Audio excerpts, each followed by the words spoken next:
L'argomento che affronteremo in questo video è un argomento molto salesiano ma anche molto donboschiano. Per San Francesco di Sales il tema è la dolcezza, che Don Bosco farà sua e ripresenterà a noi con il termine la realtà della amorevolezza. La dolcezza salesiana non è tanto essere indulgenti, arrendevoli e non si sposa certamente con la debolezza di carattere. La dolcezza di San Francesco di Sales, quella che lui vive, che sente e che proporrà e su cui si convertirà quasi ogni giorno della sua vita, ha una matrice profondamente cristiana. Parte da Gesù, Gesù che ha detto di sé: io sono mite e umile di cuore.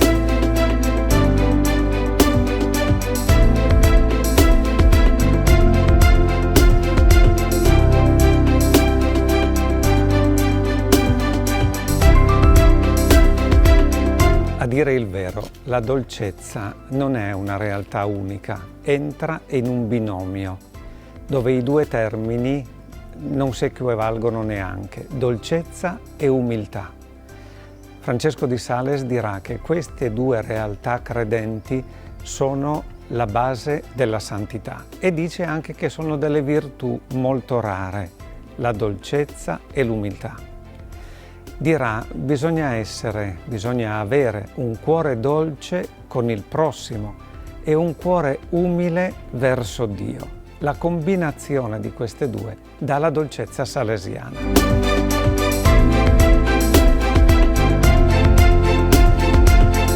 Dicevamo che il primato di queste due si poggia sicuramente sull'umiltà. Dice Francesco di Sales che l'umiltà è primo e fondamento di tutte le altre virtù e rende dolce il nostro cuore. Ascoltiamolo. Il Signore ama tanto l'umiltà che non ha difficoltà a permettere che noi cadiamo nel peccato al fine di ricavarne la santa umiltà. La carità e l'umiltà sono le funi principali. Tutte le altre vi sono collegate. Bisogna solo mantenersi fra queste due, una la più bassa, l'altra la più alta. La stabilità di tutto l'edificio dipende dalle fondamenta e dal tetto. Mantenendo il cuore legato all'esercizio di queste, non è molto difficile trovare le altre. Sono le madri delle virtù, esse le seguono come i pulcini le chiocce. La virtù dell'umiltà, che Francesco di Sales coltiva tanto e per tanto tempo per se stesso, è una virtù fondamentale.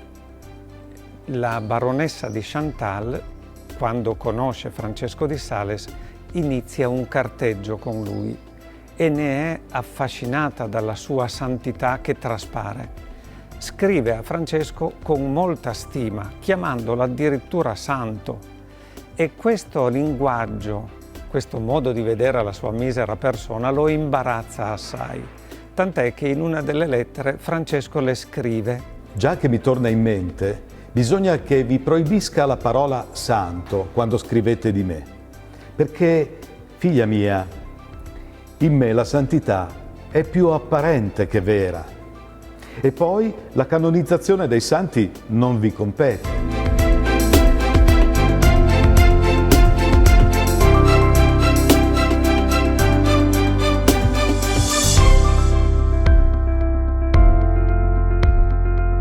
La dolcezza che San Francesco di Sales ci propone ha due declinazioni, una con se stessi e l'altra la dolcezza con gli altri. Una delle frasi più citate, più riprese e sicuramente più amate di San Francesco di Sales dice così: nell'educazione ci vuole una tazzina di scienza, un barile di prudenza e un oceano di pazienza. Affermazione tanto più vera se pensiamo che il primo compito educativo è quello con noi stessi. Questa dolcezza con se stessa parte dal non meravigliarci dei nostri limiti e delle nostre fragilità, perché sono parte della natura, noi siamo fatti così e proprio perché fatti così siamo amati da Dio che ci ha voluti. E poi questa dolcezza viene dalla sopportazione dei nostri limiti, ma non con asprezza, con molta pazienza, diremmo con tanta santa pazienza, che non è rassegnazione, ma viene dall'umiltà, e torniamo all'umiltà, e cresce con tanta misericordia. Con molto realismo evangelico, Francesco di Sales afferma: abbiate pazienza con tutti, ma soprattutto con voi stessi. Voglio dire che non vi turbiate per i vostri difetti e che abbiate sempre il coraggio di liberarvene. Sono contento se ricominciate tutti i giorni. Non c'è miglior mezzo di perfezione per la propria vita spirituale che ricominciare sempre e non pensare mai di aver fatto abbastanza.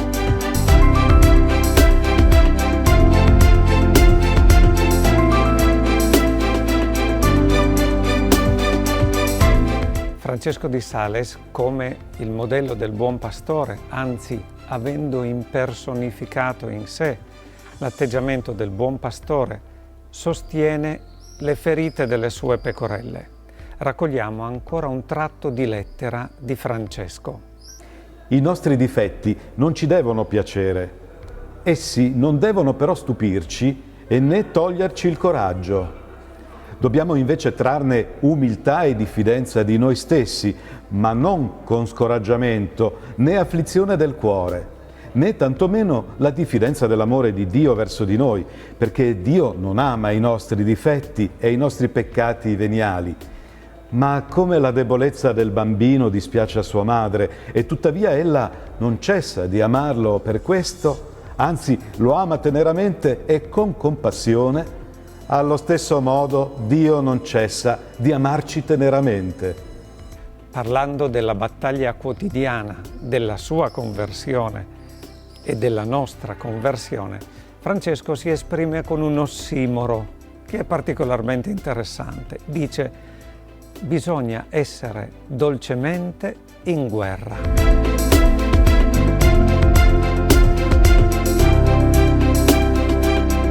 La sua direzione spirituale sarà particolarmente umana, profonda e molto sapiente.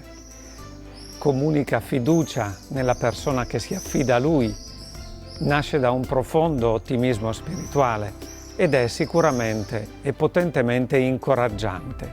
Ascoltiamo alcuni tratti di questa direzione spirituale. Dobbiamo tenere insieme queste due cose. Una estrema affezione al bene, alla preghiera quotidiana, ai nostri impegni di miglioramento e non turbarci affatto, inquietarci o stupirci se ci capita di commettere delle mancanze.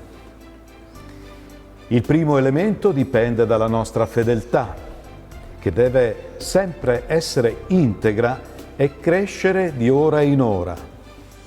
Il secondo dipende dalla nostra debolezza, dalla quale non riusciremo mai a liberarci in questa vita mortale. Quando commettiamo qualche mancanza, interroghiamo il nostro cuore e chiediamogli se ha conservato viva e integra la risoluzione di servire Dio. E poi diciamogli: perché dunque ora brontoli? E lui risponderà: sono stato sorpreso, non so come, ma ora sono tanto avvilito. Ahimè, cara figlia, bisogna perdonarlo questo povero cuore. Non è per infedeltà che sbaglia, è per debolezza.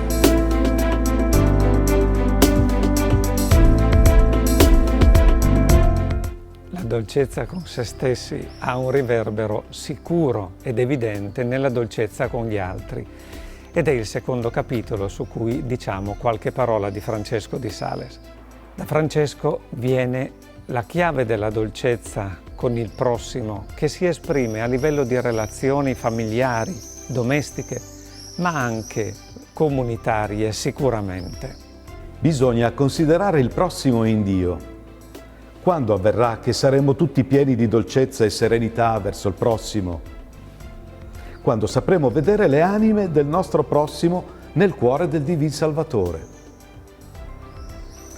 Chi considera il prossimo al di fuori di questo corre il rischio di non amarlo né con purezza né con costanza. Ma lì, in quella prospettiva, chi non lo amerebbe? Chi non lo sopporterebbe?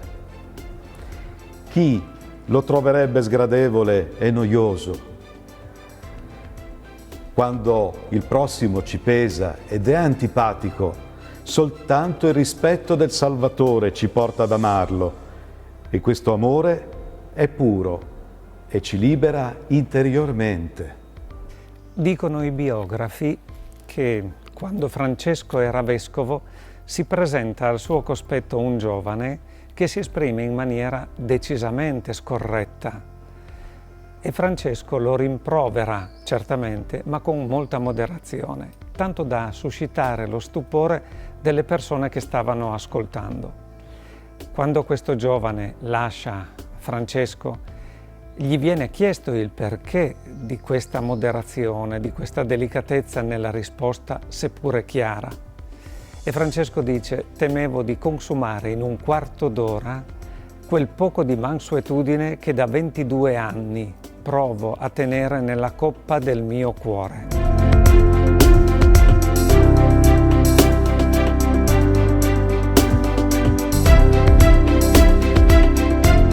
Paolo VI, San Paolo VI, nel 1967, per celebrare i 400 anni della nascita di San Francesco di Sales, scrisse una lettera apostolica intitolata Sabaudie Gemma, la gemma della Savoia.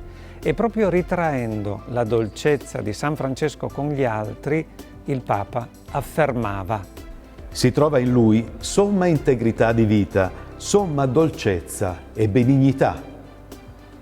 Non è mai violento nelle dispute, ama gli erranti mentre corregge gli errori. E se le sue posizioni sono diverse, egli non usa mai l'opposizione polemica.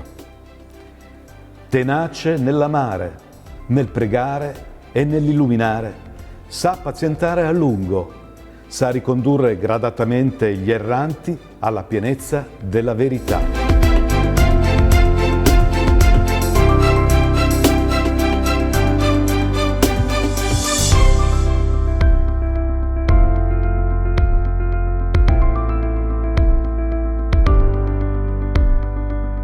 I biografi e gli storici di San Francesco di Sales ci ripetono che la dolcezza, che è una sua caratteristica, non è certo spontanea, non gli viene come dono di natura, da dove verrà invece un carattere decisamente forte e anche determinato sulla scorta di papà.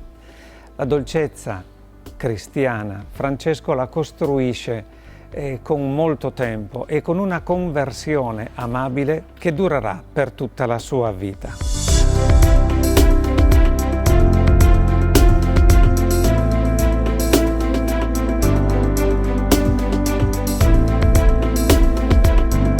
Abbiamo così terminato questo piccolo approfondimento sulla dolcezza salesiana. Ci lasciamo con un arrivederci al prossimo contributo, dove diremo qualcosa su Francesco di Sales e le sue filotee. Potremmo dire così: Francesco e il mondo femminile alla ricerca di Dio. Un capitolo decisamente interessante di tutta la sua vita.